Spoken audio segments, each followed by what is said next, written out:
It was a quiet, grey afternoon when Elena heard the door creak open. Her stepson, Kirill, stood in the doorway, his shoulders hunched under the weight of something unseen. He was only 17, but his eyes carried the heaviness of a man twice his age. Kirill, you're early from school, he said, folding a blanket on the couch. Everything okay? He didn't answer right away. He walked slowly into the living room, dropped his bag, and collapsed into the armchair. His face was pale, jaw clenched. Elena sensed something was off. Ever since he married Anton, Kirill's father, things had been tense. Kirill was polite but distant. She tried everything, cooking his favorite meals, helping with homework, even buying him concert tickets. But there was all he couldn't get through. Kirill, he asked gently. He looked at her, and in his eyes, he said, pain, fear, and a deep confusion. I saw something tidy, he finally said. Elena sat down across from him, waiting. At school, my friend, he brought a gun, he whispered, voice shaking. He shoved it to him in the locker room. Said he was tired of being bullied, said he might do something about it. Elena's heart stopped for a moment. I told him to stop. I told him it is crazy, Kirill continued, but he just lied. I don't know if he was serious. I don't know if he's going to bring it tomorrow. As he reached out, placing a hand over his. You did the right thing telling him. He looked away. But what if I'm wrong? What if he was joking? If I say something, I might ruin his life. He called jet expelled. Arrested. Elena took a deep breath. She was caught between fear and morality. This was more than a teenage rumor. If they did nothing and something happened. You're scared, he said softly.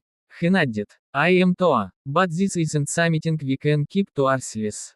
But I can't be the one to report it, Kirill said, voice breaking. Hell no, it was him.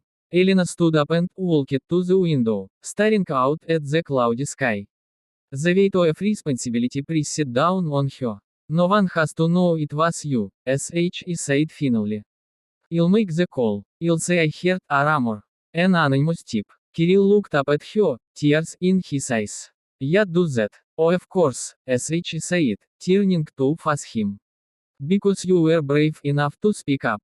And because something is too important to keep inside. He broke down 10 years of silent pain pouring out in sobs. She knelt beside him and held him, the barrier between them slowly dissolving.